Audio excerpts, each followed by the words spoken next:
Washington, D.C., summer of 1861. The room is warm from candlelight. Men lean back in chairs, glasses in hand, speaking with the confidence of people who believe history is moving in their direction. The war is still young. In the North, many believe one hard push into Virginia might break the rebellion before it grows into something worse. Across the room, Rose O'Neill Greenhow listens. She is a widow, well-connected, polished enough to make powerful men comfortable. She knows when to smile. She knows when to ask a harmless question. Most of all, she knows when to let silence do the work. A name is mentioned, a road, a movement toward Virginia, a detail that should have stayed inside military channels. Nobody in the room thinks of the conversation as a weapon. Rose does. By the time Union troops begin moving toward Bull Run, Confederate commanders may already know more than they should. And Rose Greenhow was only the beginning. During the American Civil War, some of the most effective spies moved through places armies rarely understood. Parlors, prisons, hospitals, kitchens, churchyards, plantation roads, river crossings, and crowded rooms where men talked too freely. They carried baskets, medicine, letters, books, clothing, food, and sometimes nothing at all. Because the safest place for a secret could be memory. Some served the Confederacy. Some served the Union. Some were famous in their own lifetime. Some were nearly erased. One helped turn military intelligence into an operation that freed more than 700 enslaved people. So, who was the most dangerous woman spy of the Civil War? The answer begins in a Washington parlor, but it does not stay there for long. The Civil War is usually remembered through battlefields: Gettysburg, Antietam, Shiloh, Bull Run, long lines of soldiers in blue and gray, cannon smoke drifting over farms, flags torn by bullets, men marching into fire. That image is real, but every battlefield had a shadow before the first shot. Somebody had to learn where the enemy was moving. Somebody had to know which roads were open, which bridges were guarded, where supplies were failing, and whether an army was preparing to strike. Commanders depended on information as much as ammunition. A delayed message could cost lives. A false rumor could move thousands of men in the wrong direction. A reliable report, delivered at the right moment, could change the next day's march. In the 1860s, information moved through fragile channels. Telegraph lines could be cut. Newspapers could be wrong. Couriers could be captured. Letters could be opened. Rumors traveled faster than proof.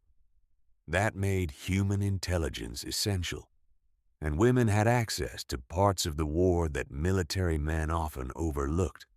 They visited hospitals. They brought food to prisoners.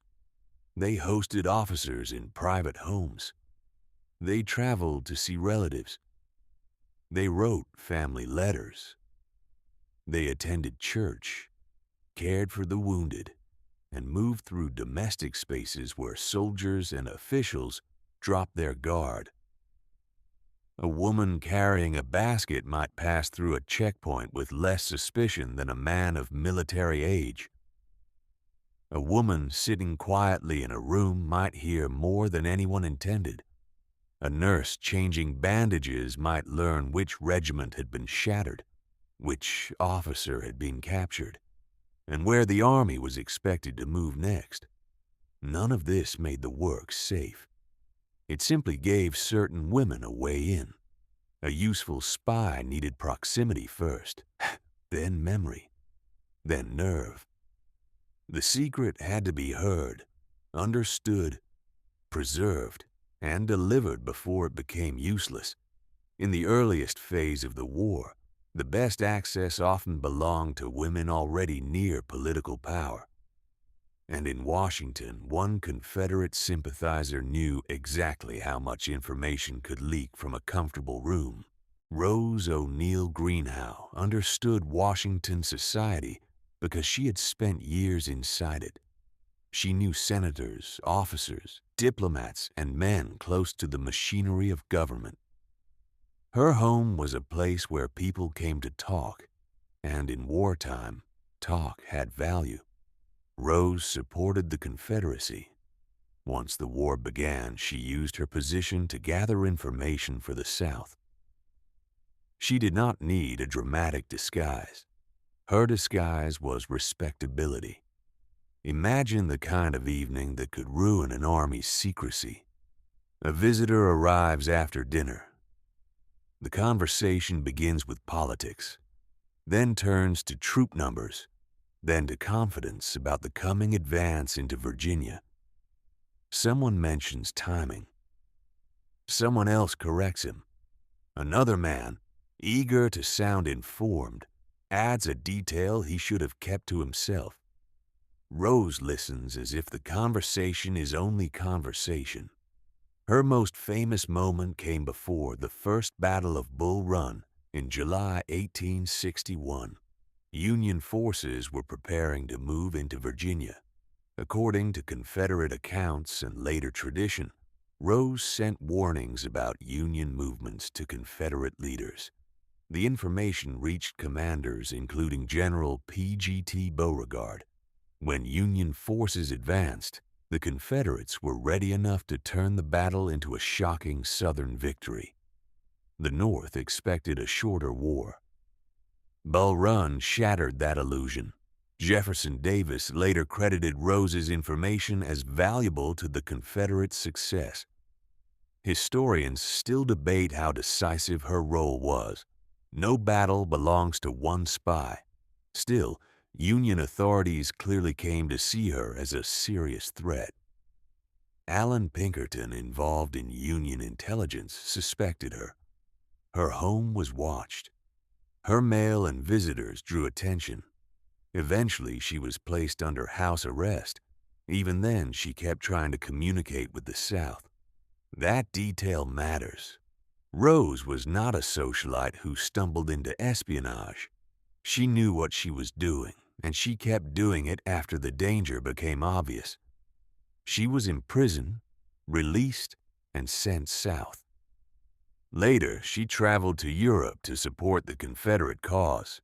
In 1864, while returning aboard a blockade runner near Wilmington, North Carolina, the ship ran aground trying to avoid Union forces.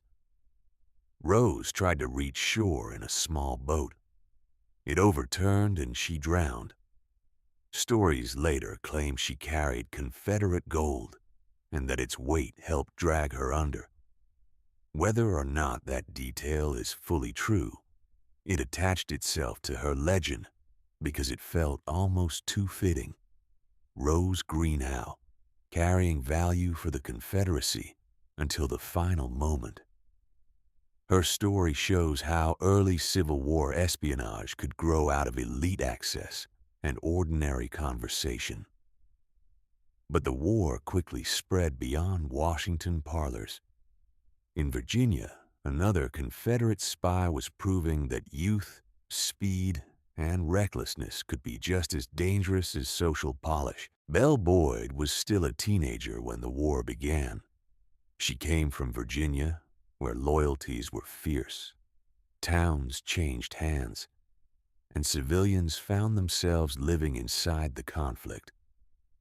Belle threw herself into the Confederate cause with a confidence that often bordered on recklessness. She later became known as the Siren of the Shenandoah. Newspapers loved her. She loved drama. Her own memoirs helped turn her life into legend, which means historians have to read some of her stories with caution. But caution does not erase the core truth. Belle Boyd spied for the Confederacy. crossed dangerous lines, and became one of the war's most famous female agents. One of the best-known episodes happened in Front Royal, Virginia, in 1862. Picture a town under pressure. Union officers are present. Confederate forces are nearby. Civilians are watching every movement, every patrol, every rumor. Belle overhears information that could help the Confederates. She understands what it means. She also understands the risk. If she is caught carrying military information, youth will not necessarily save her. According to her account, she made her way through danger to deliver the message to Confederate forces. The information was said to have helped Stonewall Jackson's campaign in the Shenandoah Valley. Jackson later acknowledged her service, and Belle's reputation grew. Her power came from movement and audacity. Rose Greenhough's world was controlled, polished, and political. Belle's was unstable.